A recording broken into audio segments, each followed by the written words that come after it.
जिस महाकुंभ ने सनातन को शीर्ष पर पहुंचा दिया, उस सनातन का मूल्यांकन, उस महाकुंभ का मूल्यांकन ममता दीदी इस तरह से करती हैं। देखिए, ममता बनर्जी की पूरी राजनीति जो है वह मुसलमान के वोटों से टिकी हुई है और मुसलमानों को खुश करने के लिए ममता दीदी सनातन धर्म के जिस तरफ प्रहार कर रही हैं, मैं इतना चैलेंज से कहता हूं कि साल 2026 में जो चुनाव हो रहा है उसमें ममता जी मुक्त हो जाएंगी। जो मृत्यु कुंभ का ही असत्य है, मृत्यु कुंभ उन लोगों के लिए है, उन विपक्षी पार्टियों के लिए जिनकी राजनीतिक मृत्यु हो जाएगी, जिनको जनता अपने वोट देकर के उनके खिलाफ उनको मृत्यु तुल्य कष्ट देगी, उन्हें राजनीतिक रूप से मृत्यु प्रदान कर देगी।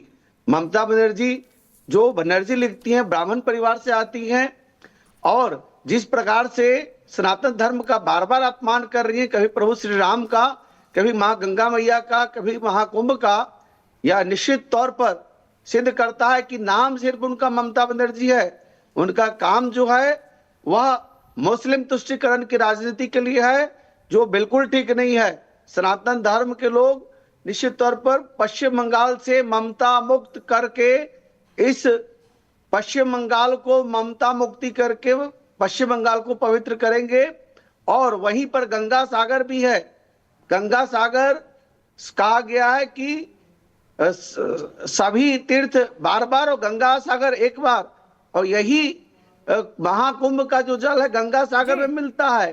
तो इस प्रकार से जिस तरह ममता बनर्जी सनातनियों का अपमान कर रही हैं, यह निश्चित तौर पर दुखदाई है, शर्मनाक है। उनकी असंवेदनशीलता को यहाँ पर दर्शाता है कि वो असंवेदनशीलता जो वो सनातन के प्रति रखती हैं। आचार्य डीपी जी, जिस तरीके से सनातन को लेकर, महाकुंभ को लेकर ये विवादित बयान ममता बनर्जी ने दिया है, ये उनकी सोच, उनकी मानसिकता को दर्शाता है। क्या वोट बैंक की राजनीति के लिए, तुष्टीकरण की राजनीति के लिए करोड़ों सनातनियों का इस तरह से अपमान किया जाएगा? देखिए, तो सनातन के तरफ से और महाकुंभ के मैं बधाई देना चाहता हूं। पूरा विश्व के पटल पे एक शांति का संदेश, और गंगा जमुना सरस्वती जो ज्ञान, भक्ति और वैराग्य के स्वरूपा हमारे जीवन में समरसता भरती हैं, पूरा विश्व से शांति का अनुभव कर रहा है। भारत के कुछ राजनीतिक पार्टी, कथाकथित लोग जो हैं, अपने स्वार्थ के वशीभूत होकर के अपने भविष्य का विनाश उसमें देख रहे हैं। इसमें ममता जी की राजनीतिक जो है समाप्ति काल पे है, और उनको ये मृत्यु जो दिख रहा है ये संसार का नहीं, उनका खुद का अपने कोई ग्रह खराब है। जब अपने बुद्धि भ्रष्ट हो जाए, अपनी दशा कोई खराब हो जाए, तो मानसिक रूप से आदमी विक्षुब्ध हो जाता है। तो कुछ राजनीतिक पार्टी के लोग हैं जो मानसिक रूप से विक्षुब्ध हो चुके हैं। हम तो सनातन के जयकार करने वाले हैं। हमारे यहाँ तो पशु पक्षी का, ऋषि का, मंत्र का, नदियों का, तीर्थों का पूजन किया गया है, और माँ गंगा को हम स्मरण करते हुए ज्ञान के रूप में उनको नमन प्रणाम करते हैं। महाकुंभ में 50 करोड़ों से ज्यादा लोग स्नान कर चुके हैं, आगे भी लोग स्नान कर रहे हैं। प्रयाग तीर्थों का राजा है। उस तीर्थ पे ब्रह्मा, विष्णु, महेश, ऋषि भरद्वाज इत्यादि की आज भी हम लोग नित्य प्रतिदिन पूजा करते हैं। जहाँ परमपिता परमात्मा राम ने 3 रात्रि निवास किया हो, जहाँ हमारे हनुमान जी लेटे हुए रूप में वहां विराजमान है। जो नासे रोग हरे सब पीरा, जब निरंतर हनुमत पीरा, जिनको हम नमन करते हैं उनको हमको नमन करना चाहिए, प्रणाम करना चाहिए। ऐसा महाकुंभ जीवन में कोई देखा नहीं होगा। लेकिन उसी महाकुंभ को लेकर जब ये नेता, विपक्ष के नेता इस तरह के बोल बोलते हैं, विवादित बोल बोलते हैं, तो वाकई में उनकी राजनीति का स्तर कितना नीचे गिरता जा रहा है वो सामने आता है। स्टूडियो में हमें आचार्य राज मिश्रा जी ज्वाइन कर चुके हैं, आचार्य आदित्य कृष्ण गिरी जी भी ज्वाइन कर चुके हैं। आप दोनों का भी स्वागत है। आचार्य राज मिश्रा जी, ममता दीदी को मिर्ची किस बात से है? 56 करोड़ सनातनी डुबकी लगा चुके हैं, इस बात से मिर्ची है? या फिर सनातनी एकता देखने को मिल रही है, इस बात से मिर्ची है? या फिर जय जयकार हो रहा है तो प्रदेश की सरकार का, सनातन का, महाकुंभ का, सिर्फ देश ही नहीं विदेश में, इस बात से मिर्ची है? मिर्ची इसी बात से है कि सनातनी एकत्रित क्यों हो रहा है। एक्चुअल में अगर सनातन की मृत्यु देखा जाए तो पश्चिम बंगाल के अंतर्गत सनातन की मृत्यु हो रही थी, पश्चिम बंगाल के अंतर्गत जब सनातनियों की हत्याएं की जाती हैं, रामनवमी पर जब पत्थर बरसाया जाता है, गणेश पांडाल पर जब पत्थर बरसाया जाता है, वहां सनातन की मृत्यु होती है, तो ममता को शायद वो मृत्यु नजर ही नहीं आती है। श्री रामचरितमानस के अंतर्गत गोस्वामी तुलसीदास जी ने एक बड़ी सुंदर चौपाई लिखी थी कि ताहि सुहाय न नगर बधावा और चोर न चांदनी रात सुहावा, क्योंकि ये लोग सनातन को नष्ट करने के लिए निरंतर कार्य कर रहे थे। और जितनी टोटल बंगाल की जनसंख्या है, आप सोचिए ममता बनर्जी जी, आपको याद रखना चाहिए कि बंगाल की जितनी जनसंख्या उससे 5%, 5 गुना ज्यादा लोग आकर के कुंभ में स्नान कर चुके हैं।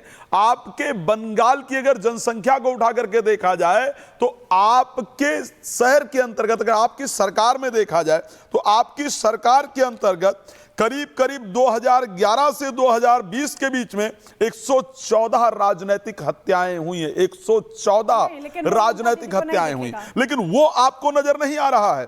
2022 में वर्धमान जिले में 9 लोगों को जिंदा जला दिया गया। राज मिश्रा जी, मैं लौटूंगी आपके पास, और बहुत सही आंकड़े आप यहाँ पर रख रहे हैं, क्योंकि जब ये आंकड़े सामने आते हैं वो हत्याएं नहीं नजर आती। दीदी आंखें बंद कर लेती हैं। आचार्य आदित्य कृष्ण जी, बिल्कुल इसी बात को मैं कंटिन्यू करना चाहूंगी। जब इस तरह के आंकड़े सामने आते हैं कि उनके राज्य में सनातन किस तरीके से सनातन का गला घोटा जा रहा है, हिंदू पलायन करने को मजबूर है, हिंदुओं की हत्या हो रही है, किस तरीके से उन पर अत्याचार हो रहे हैं, तब ममता दीदी आंख बंद कर लेती हैं। विपक्ष के नेता डुबकी लगाते हैं, तब आंख बंद कर लेती हैं। लेकिन एक घटनाक्रम होता है, तब ममता दीदी के बोल देखिए।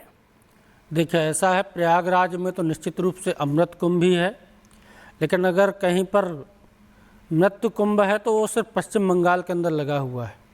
जो पिछले 10 वर्षों से लगातार जिस प्रकार से हिंदुओं की हत्याएं निरंतर वहां पर चलती रहती हैं, कोई ऐसा महीना 2 महीना नहीं बीतता जबकि बंगाल की घटनाएं जो सुर्खियों में ना आती हों। तो ममता बनर्जी को अपने जो गिरेबान में झांकना चाहिए, उन्हें देखना चाहिए किस प्रकार से वहाँ पर निरंतर लगातार हिंदुओं की हत्याएँ होती रहती हैं। और ये तो अमृत कुंभ है, जहाँ पर लगभग 55 करोड़ लोग आज तक स्नान कर चुके हैं।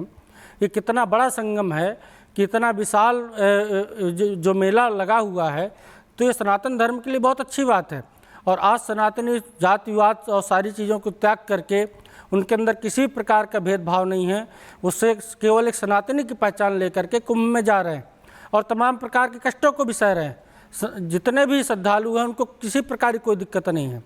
लेकिन अगर आप देखेंगे तो निरंतर जब से कुंभ प्रारंभ हुआ है तो पूरा विपक्ष का टारगेट कुंभ बन गया है, चाहे मल्लिकार्जुन खड़गे हों, लालू यादव हों, अखिलेश यादव हों और अब ममता बनर्जी हों। तो इन लोगों को केवल जो है सनातन को टारगेट करना है, हिंदुओं को बदनाम करना है, हिंदुओं के खिलाफ कुछ न कुछ इसलिए बोलना है क्योंकि उनका वोट बैंक सुरक्षित रहे। तो ये केवल शुद्ध विशुद्ध ओछी राजनीति है। और इस प्रकार के ये जो भाषा का प्रयोग करते हैं, मृत्यु कुंभ जैसे शब्दों का अगर आप प्रयोग कर रही हैं, तो मुझे लगता है कि इस जन्म में